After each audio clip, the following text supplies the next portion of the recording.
You are a warrior in a dark forest, with no compass and are unable to tell who the actual enemy is, so you never feel safe. Culture is perishing in overproduction, in an avalanche of words, in the madness of quantity. That's why one banned book in your former country means infinitely more than the billions of words spewed out by our universities. I'm not looking for sympathy. I'm far more interested in symmetry.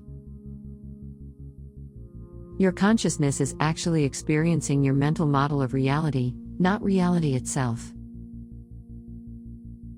Cooking real food is the best defense, not to mention that any meal you're likely to eat at home contains about 200 fewer calories than the one you would eat in a restaurant.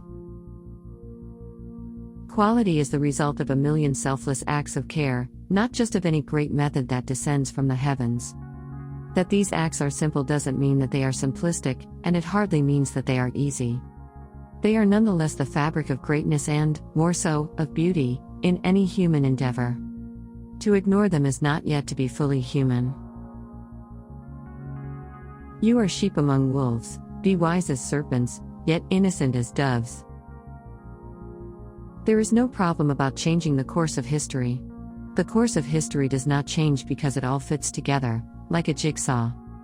All the important changes have happened before the things they were supposed to change, and it all sorts itself out in the end.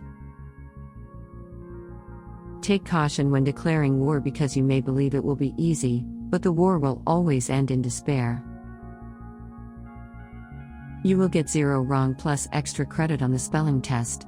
110%. Pass it on. The trilogy of Before Sunrise, Before Sunset, and Last Years Before Midnight returns periodically.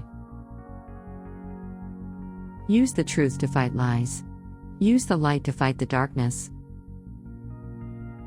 We can't accept things as they are, so long as we think that things should be different.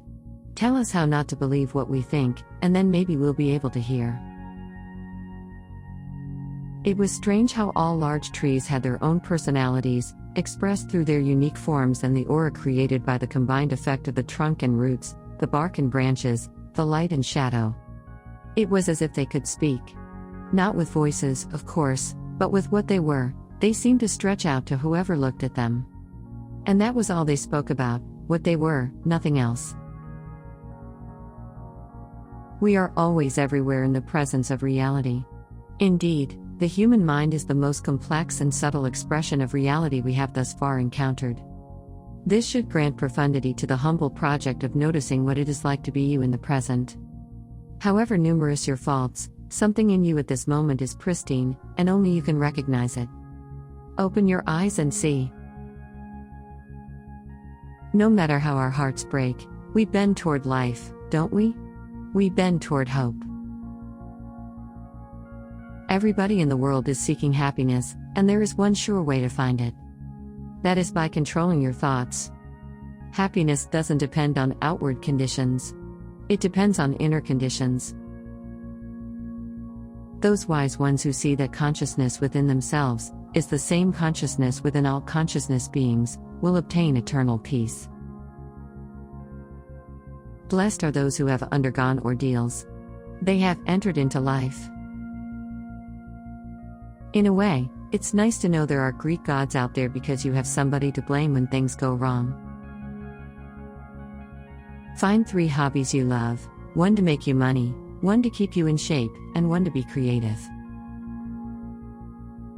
According to the philosopher Lee Tin-Weedle, chaos is found in the greatest abundance wherever order is being sought. It always defeats order, because it is better organized. As a solid rock is not shaken by the wind, wise people never falter amidst blame and praise.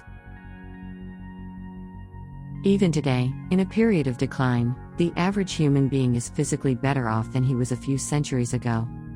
But no advance in wealth, no softening of manners, no reform or revolution has ever brought human equality a millimeter nearer. Act as though the maxim of your action were to become, through your will, a universal law of nature. Authority is a means of applying pressure. And here I was, using a little piece of paper to pretend I had authority. However, it appears that most of life's mechanisms rely on similar tricks: marriages, companies, nation-states, and armies. Aristotle once wrote that he who exceeds in confidence when it comes to frightening things is reckless, and the reckless person is held to be both a boaster and a pretender to courage.